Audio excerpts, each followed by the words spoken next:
Darwin. La boucle for vous permet d'effectuer une boucle sur plusieurs instructions suivant la valeur d'un compteur que l'on appelle généralement i. Sachez qu'en VBA, il est également possible de boucler plusieurs instructions, non plus suivant la valeur d'un compteur, mais suivant certaines conditions. Nous allons donc voir ces différentes instructions dans cette formation, à commencer par la structure while when. Donc je commence par créer une procédure que je vais ici nommer while when comme ceci.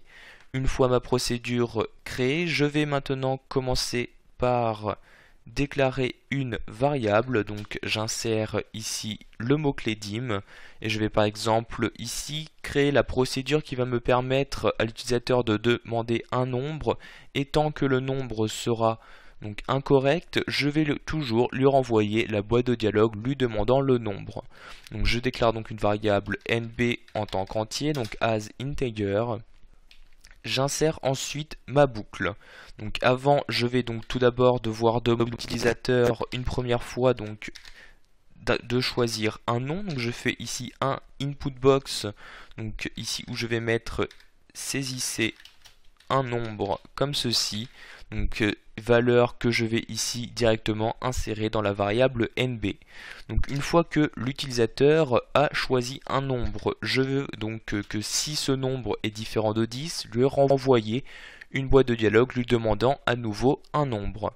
Donc je vais faire ici donc à l'aide de la boucle while, donc tant que nb est différent de 10.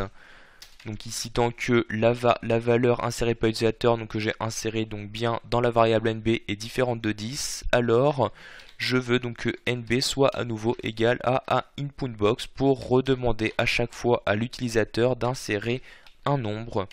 Donc ici par exemple je vais mettre dommage, réessayer comme ceci. Donc je ferme les guillemets ainsi que la parenthèse. Afin de terminer cette boucle, il vous suffit d'insérer le mot-clé when comme ceci. Afin de tester ici cette boucle, j'appuie sur la touche F5, je saisis un nombre. Par exemple 5, j'appuie sur Entrée, le nombre est incorrect, je reçois donc cette boîte de dialogue.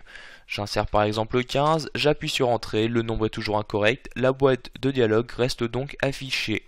En revanche, maintenant, si j'insère 10, j'appuie sur Entrée, vous pouvez voir que la boîte de dialogue n'apparaît plus, ce qui veut donc dire que je suis bien sorti de la boucle. En effet, ici, la condition a donc été vérifiée, par conséquent, les instructions présentes ici n'ont pas été exécutées. Nous allons maintenant nous intéresser à l'autre structure en boucle suivant une condition en gardant toujours ici ce même exemple. Donc il s'agit ici donc d'une structure do loop. Donc je crée tout d'abord une nouvelle procédure que je vais ici appeler do loop comme ceci. Donc à nouveau je vais créer une variable donc, que je déclare dans un premier temps en tant qu'entier, donc ici dim nb as integer, et je vais maintenant donc pouvoir créer ma boucle à l'aide ici du do. Donc je sers ici le do et je fais donc nb est égal à input box. Donc je garde ici le message saisissez votre nombre comme ceci. Donc, pardon, ici votre nombre, je ferme les guillemets et la parenthèse.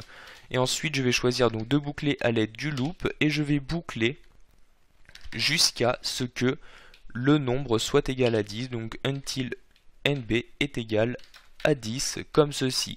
Je teste en appuyant sur F5, je rentre 5, la boîte de dialogue apparaît, je rentre 15, elle apparaît toujours, je rentre 10, j'appuie sur Entrée, et comme vous pouvez le voir, celle-ci a bien disparu. Donc nous avons ici utilisé le do loop. Vous devez savoir que vous avez 4 façons d'utiliser ce même élément. Vous pouvez par exemple ici faire un do loop until, donc dans cet ordre-ci. Cela veut donc dire que vous allez dans un premier temps effectuer une première fois cette instruction pour ensuite vérifier si les conditions sont vérifiées. Donc dans tous les cas, vous aurez au moins effectué une fois cette instruction. Donc ici je vais faire un copier-coller et vous montrer une autre façon d'écrire ici le do loop. Donc ici je vais appeler cette procédure do loop 2 et à la place ici de mettre le until à cet endroit là, je vais le mettre directement après le do, ce qui veut donc dire que la vérification de la condition sera effectuée dès le début.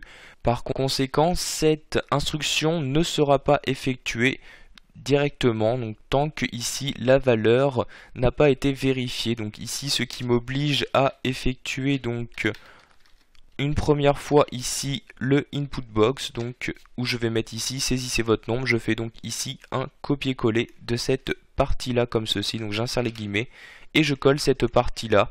J'appuie sur F5 pour tester, je teste, par exemple je rentre 12, ceci ne fonctionne pas, je rentre 10, cela fonctionne correctement. Ici nous avons utilisé le mot-clé until, mais sachez donc que vous pouvez remplacer ce until par un while. Il s'agit juste d'une question de point de vue. Dans ces cas-là, ici nous n'allons plus mettre le égal, mais le signe différent. Donc je l'ai remplacé ici, mais bien évidemment vous pouvez le faire de même à cet endroit-là.